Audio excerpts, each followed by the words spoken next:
জ্বালিয়ে আপনাদেরকে দেখাবো কীভাবে জ্বালাতে হয়।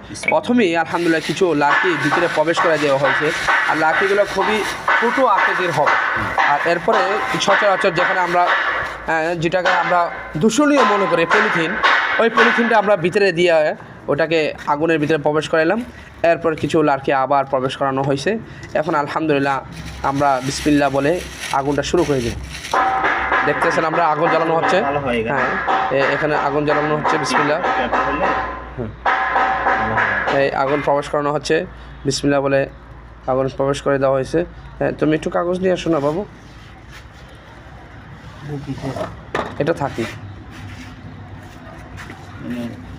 হ্যাঁ, ধরতেছে আলহামদুলিল্লাহ, আমরা দেখতে পাচ্ছি আগুন ধরতেছে। মাশাআল্লাহ মাশাআল্লাহ, ও মাশাআল্লাহ। সামান্য একটু সময় লাগবে আগুনটা প্রথমে একটু জ্বালাইতে, কিন্তু এটার জন্য আপনাকে বিধিব্যস্ততা হওয়া দরকার নাই। পলিতে যে তেলটা আছে, হ্যাঁ, এটা যখন লাকড়িতে পড়বে তখন এটা অটোমেটিকলি আগুনটা ধরে যাবে। মাশাআল্লাহ মাশাআল্লাহ। এখানে এই জন্য কেরোসিন বা অন্য কিছু দেওয়ার দরকার নেই। না, আমরা বাড়তি অন্য কিছু ইউজ করব না, যেহেতু এটা পরিবেশ বান্ধব। তো পরিবেশকে বাঁচানোর জন্য আমরা পলিকে দিয়েই এটাকে শেষ করব আগুনটা। বাজারের